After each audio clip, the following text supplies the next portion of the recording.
ونستعينه ونصلي على رسوله الكريم أما بعد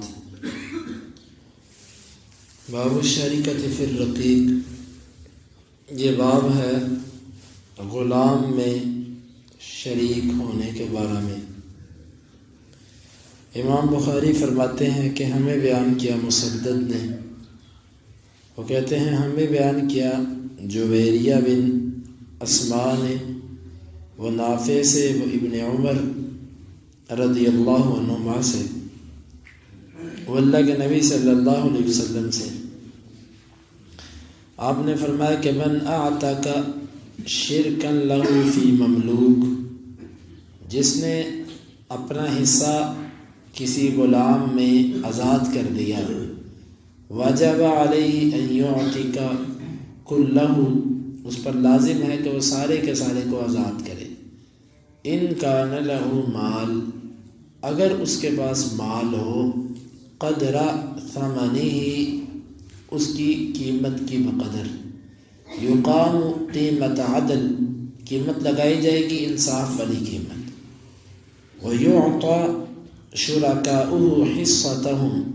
اور اس کے شریکوں کو ان کا حصہ دیا جائے گا، وَيُخَلَّ سَبِيلُ الْمُعْتَقِ، اور غلام کے رستے کو آزاد کر دیا جائے گا۔ حدیث کا مطلب یہ ہے کہ ایک غلام تھا، اس کو کئی بندوں نے مل کر خریدا، یہ ایک بندہ بھی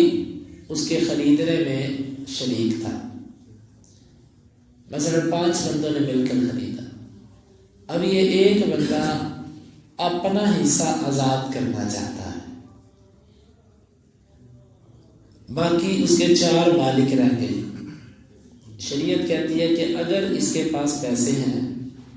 تو اس کو چاہیے کہ باقی 4 کو بھی پیسے دے کر اس کو پورا آزاد کرے، اور اس کی عدل اور انصاف والی قیمت لگائی جائے، ظلم اور زیادتی والی قیمت نہ ہو، کسی کے ساتھ ظلم اور زیادتی نہ ہو، انصاف والی قیمت لگائی جائے، اور یہ اپنے مال میں سے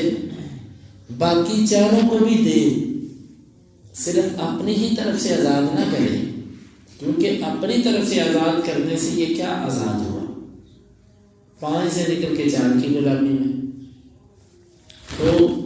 مکمل حصہ اس کے شرکاء کو دیا جائے گا، پھر وہ آزاد ہوگا۔ اب یہاں پر باب کا اس سے کیا تعلق ہے؟ باب کا تعلق یہ ہے کہ غلام میں شراکت ہو سکتی ہے، کئی بندے مل کر ایک غلام خرید سکتے ہیں، یہ شراکت درست ہے، اسی لیے شریعت نے کہا کہ تم آزاد نہیں کر سکتے ہو۔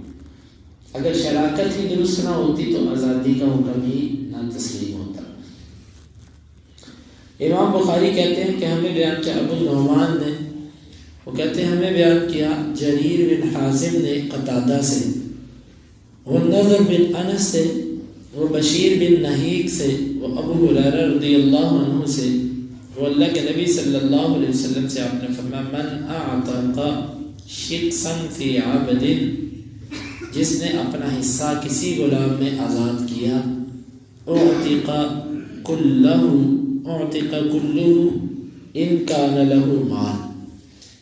اس سارے کے سارے کو آزاد کیا جائے گا اگر اس کے لیے مال ہے، وَإِلَّا يُسْتَسْعَى غَيْرَ مَشْكُوكٍ عَلَيْهِ، وگرنہ اس غلام سے محنت کروائی جائے گی لیکن مشقت اس پر نہیں ڈالی جائے گی۔ اس حدیث کا مطلب یہ ہے ایک بندے نے ایک غلام میں اپنا حصہ آزاد کیا، اب باقی غلام آزاد کرانے کے لیے اس کے پاس پیسے نہیں ہیں، تو شریعت کہتی ہے تم اس طرح کرو کہ تم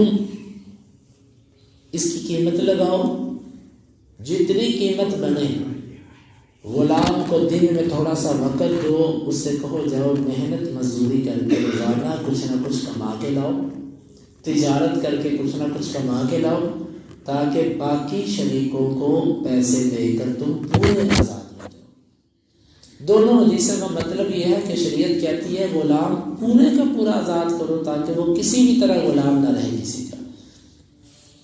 تمہارے پاس خود مال ہے تو تم اس کو خرید کر لازمی خرید کر آزاد کرو۔ اگر مال نہیں ہے تو اپنے حصے کا آزاد کرو،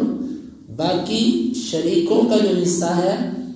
اس کو دن میں ایک وقت لے کر دو کہ اتنے وقت میں آپ اس سے کام نہیں کروائیں گے، یہ بازار میں جا کے محنت کرے، تجارت کرے، جو مرضی کرے، مزدوری کرے، یہ کچھ نہ کچھ پیسے لائے گا اور روزانہ آپ کو تھوڑے تھوڑے پیسے دیتا رہے گا تاکہ یہ اپنے آپ کو تم سے آزاد کروا سکے۔ غیر مشقوق علیہ، لیکن شریعت نے کہا اس پر مشقت نہیں ڈالی جائے گی، سخت قیمت اس کے اوپر لگا دو یا سخت مشقت اس کے اوپر ڈال دو کہ وہ یہ کام کر ہی نہ سکے، یہ کام نہیں کرنا، آسانی پیدا کرنی ہے اس کے لیے تاکہ وہ کسی نہ کسی طرح اپنے مالکوں کی قیمت دے کر آزاد ہو سکے۔ اس کا بھی باب سے تعلق وہی ہے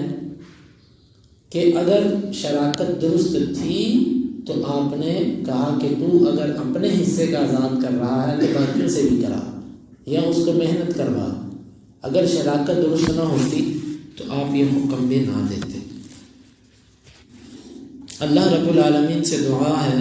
کہ اللہ تعالی ہمیں ان احادیث کو سمجھنے کی اور ان کے تقاضوں کو پورا کرنے کی توفیق عطا فرمائے۔ اللہم انفعنا بما علمتنا وعلمنا ما ينفعنا وزدنا علما وآخر دعوانا ان الحمد للہ رب العالمین۔ حدیث نمبر 2503 اور 4۔